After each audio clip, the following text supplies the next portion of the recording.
আমি ওনাকে প্রশ্ন করতে চাই যে আপনারা কেন গণ অভ্যুত্থান করছেন, কেন বিপ্লব করছেন, আপনাদের আদর্শ উদ্দেশ্য কি, ডিক্লারেশন কি, কি উদ্দেশ্যে আপনারা এই দেশের 18 কোটি মানুষকে উজ্জীবিত করলেন, তাদের 1,500 লোককে আত্মহত্যা দিতে উদ্বুদ্ধ করলেন এবং জনগণকে একত্রিত করে একটা পরিবর্তন আনলেন? কি জন্য আনলেন?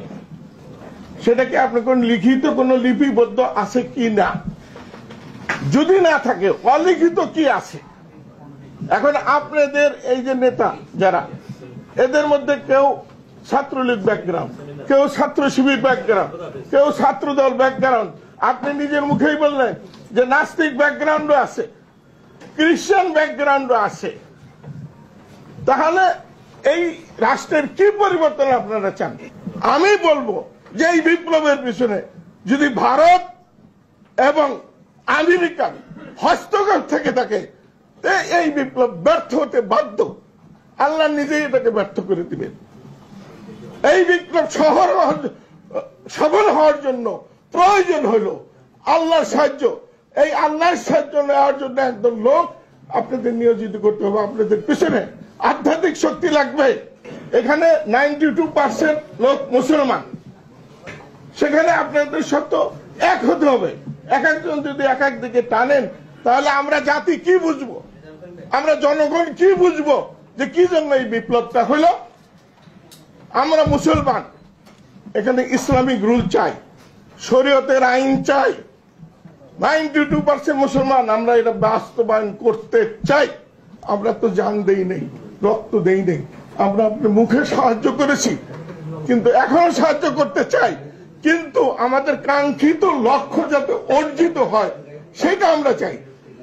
71 সালে আমরা ব্যর্থ একটা স্বাধীনতা দেখেছি, যেখানে যে কনস্টিটিউশন আনছে এটা একটা অবৈধ, 72 সালের সংবিধান একটা অবৈধ সংবিধান। জনগণের কোন ম্যান্ডেট ছিল না, তারা সমাজতন্ত্র, ধর্ম নিরপেক্ষ, ইচ্ছা মতো যা খুশি তাই এখানে ঢুকাইছে। নবী করিম সাল্লাল্লাহু আলাইহি ওয়াসাল্লাম আরবের বুকে তখন যে তৎকালীন পরাশক্তি ছিল, তারা কেউ ইসলামকে পছন্দ করে নাই, গ্রহণ করে নাই। উনি নিজে পারস্য সাম্রাজ্য এবং রোম সাম্রাজ্য, এই দুইটা সাম্রাজ্যকে পরাভূত করে ইসলাম কায়েম করেছেন। উনি কারো সাহায্য নেন নাই। আমাদের দেশে, আমাদের পৃথিবীতে এখন 4টা সাম্রাজ্য। একটা হলো আমেরিকান সাম্রাজ্য, একটা হলো রাশিয়ান সাম্রাজ্য, একটা চীন সাম্রাজ্য, আর একটা উঠতি ভারত সাম্রাজ্য। সবগুলোই অমুসলিম, তারা ইসলামকে পছন্দ করে না। তারা যৌথভাবে এখন ইসলামকে ঠেকাবার জন্য প্রত্যেকটা দেশে হস্তক্ষেপ করতেছে।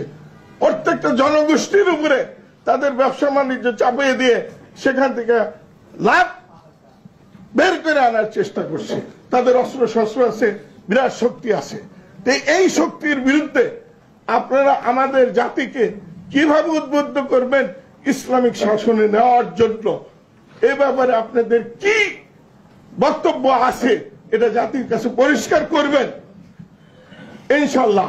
তবে আমি বলবো যে রাসূল সাল্লাল্লাহু আলাইহি ওয়াসাল্লামের যে মূল মন্ত্র ছিল, যেভাবে উনি পারস্য সাম্রাজ্য এবং বিশ্বের রোম সাম্রাজ্যকে পরাভূত করেছিলেন, সেই দিকে আমাদের যাইতে হবে।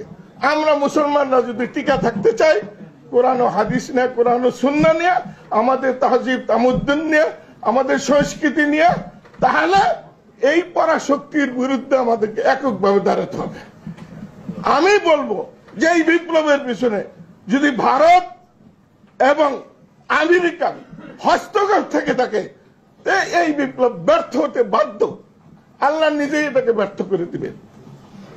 এই বিপ্লব সফল হওয়ার জন্য প্রয়োজন হলো আল্লাহর সাহায্য।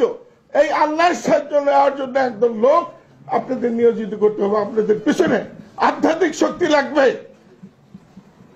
না হলে আপনি এই পরাশক্তিগুলোকে পরাভূত করে এখানে একটা নিজস্ব স্বতন্ত্র জীবন ব্যবস্থা কাঠামো কায়েম করতে পারবেন না। এটা হলো মূল বক্তব্য। আচ্ছা, এখন আমি 1 মিনিট ভাইয়া যদি দেন তাহলে আমি বলি আচ্ছা, এখন হলো মূল জিনিসটা হলো কনস্টিটিউশন। আমরা রাষ্ট্র কিভাবে পরিচালিত করব। আপনারা আমাদেরকে উদ্বুদ্ধ করেছেন, আপনারা বলেন, আমরা আপনাদের সাহায্য সহযোগিতা করব। আমরা তো জান দেই নেই, রক্ত দেই নেই, আমরা আপনার মুখে সাহায্য করেছি, কিন্তু এখনো সাহায্য করতে চাই। কিন্তু আমাদের কাঙ্ক্ষিত লক্ষ্য যাতে অর্জিত হয় সেটা আমরা চাই। ৭১ সালে আমরা ব্যর্থ একটা স্বাধীনতা দেখেছি, যেখানে যে কনস্টিটিউশন আনছে এটা একটা অবৈধ, ৭২ সালের সংবিধান একটা অবৈধ সংবিধান। জনগণের কোন ম্যান্ডেট ছিল না, তারা সমাজতন্ত্র, ধর্ম নিরপেক্ষ, ইচ্ছা মতো যা খুশি তাই এখানে ঢুকাইছে। কনস্টিটিউশন তৈরি করতে গেলে গণপরিষদ গঠন করতে হবে, সেই গণপরিষদের মাধ্যমে ডিসকাশন করে জনগণের পক্ষ থেকে তারা যদি এটা অ্যাকসেপ্ট করে সেটা বাস্তবায়ন হবে। কিন্তু ৭০ সালে ইলেকশন হইল পাকিস্তানের LF এর মাধ্যমে, লিগ্যাল ফ্রেম ওয়ার্ক অর্ডারের মাধ্যমে। সেখানে বলা আছে আল্লাহ রসুলের বিরুদ্ধে, কোরআন হাদিসের বিরুদ্ধে কথা বলা যাবে না। সেইটা আওয়ামী লীগ মেনে নিয়ে ইলেকশন করেছে। সেইটা যদি না মানতো তাইলে নির্বাচনে তারা জিততে পারত না। আর তখন তাদের যে নির্বাচনী ম্যানিফেস্টো ছিল সেখানে ধর্ম নিরপেক্ষতা, সমাজতন্ত্র রাখার কোন প্রভিশন ছিল না। এইটা কেমনে ঢুকলো ৭২ সালের ৪ নভেম্বর? কেমনে ঢুকলো? এইটা সম্পূর্ণ ইলিগাল, অবৈধ হয়েছে। এই কনস্টিটিউশনের কোনো বৈধতা নাই। কাজে এই কনস্টিটিউশন আপনি ছুঁড়ে ফেলে দেন, নতুন কনস্টিটিউশন করেন, নতুন বিপ্লব করেন। আর বিপ্লবে যদি অপারগ হন তাইলে দেশবাসীকে আবার ডাকেন, আবার আমরা বিপ্লব করব। ডিক্লারেশন থাকবে বিপ্লবের মধ্যে, যে বিপ্লবের মাধ্যমে আমরা এই জিনিস অর্জিত করতে চাই, বিপ্লব হওয়ার পরে এগুলো বাস্তবায়ন করব।